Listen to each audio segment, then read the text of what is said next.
कौवे चकित करते हैं मुझे, बहुत सारे हैं, इसलिए उनके हुनर पर कभी ध्यान नहीं गया। मसलन खंबे पर बैठने के लिए ज़मीन से टेक ऑफ करते हैं और बीच रास्ता सेलिंग चालू, मानो बादलों के बीचों बीच हो, मानो जैसे इंची टेप से फासला माप के रखा हो, बिना चूके सीधा खंबे के सर के बीचों बीच लैंडिंग करते हैं, नीचे से ऊपर। कल्पना कीजिए, मुझे लगता है गिनती बढ़ गई है इनकी। पहले काफ़ी तरह के पंछी दिखाई देते थे, अब ज़्यादातर कौवे दिखते हैं, बहुत ज़्यादा दिखते हैं। कुछ रोज़ पहले गोरेगांव स्टेशन के पास एक किंगफिशर दिखा। कल्पना कीजिए, चुपचाप बैठा, कन्विंस्ड लग रहा था कि कैमोफ्लाज्ड है, लेकिन उसकी परेशानी साफ साफ दिख रही थी कि अपनी टेरिटरी से निकाल दिया गया है। कल्पना कीजिए कि साई-फाई फिल्मों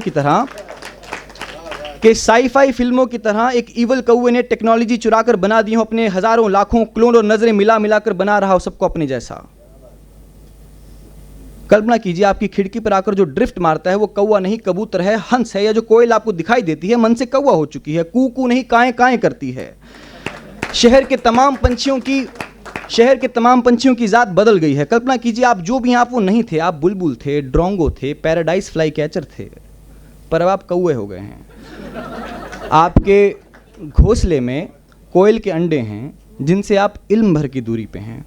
बच्चे किसी के भी हों, मन में मोहब्बत और ममता का ही संचार करते हैं, पर अब आप जो कौवे हो गए हैं, आप उन अंडों को खा जाना चाहते हैं, उन्हें नीचे गिराने की मंशा रखते हैं। कल्पना कीजिए कि दुनिया में सिर्फ कौवे ही बचे हैं।